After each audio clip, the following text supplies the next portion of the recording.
நம்ம தென்காசி காசி விஸ்வநாதர் கோயில்ல 19 வருஷத்துக்கு பிறகு வர்ற ஏப்ரல் 7ஆம் தேதி அன்னைக்கு மகா கும்பாபிஷேக விழா கோலாகலமா நடக்க போகுது.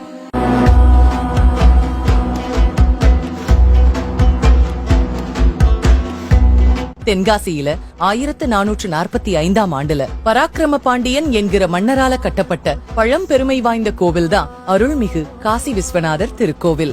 இந்த கோவில்ல கடைசியா கடந்த 2006ஆம் ஆண்டு கும்பாபிஷேகம் நடைபெற்ற நிலையில அதுக்கப்புறம் 19 வருஷம் கழிச்சு வர ஏப்ரல் 7ஆம் தேதி திங்கட்கிழமை அன்னைக்கு மகா கும்பாபிஷேக விழா நடக்கவிருக்கு. கும்பாபிஷேகத்துக்கான ஏற்பாடுகள் முழு வீச்சுல நடந்து வந்துட்டு இருக்கு. கும்பாபிஷேகத்தை முன்னிட்டு வர்ற ஏப்ரல் 3ஆம் தேதியில இருந்து கோவில்ல சிறப்பு பூஜைகள், தீபாராதனைகள் எல்லாமே தொடங்குது.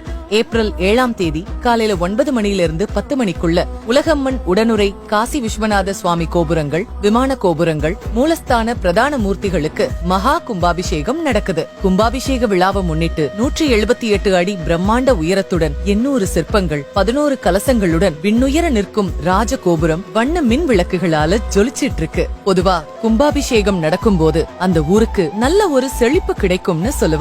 அது மட்டும் இல்லாம கும்பாபிஷேகம் அன்னைக்கு கடவுளை வழிபட்டோம்னா முன்ஜென்ம பாவங்கள் எல்லாம் நீங்கும் அப்படின்னும் 30 முக்கோடி தேவர்களோட ஆசி கிடைக்கும்னு சொல்றாங்க.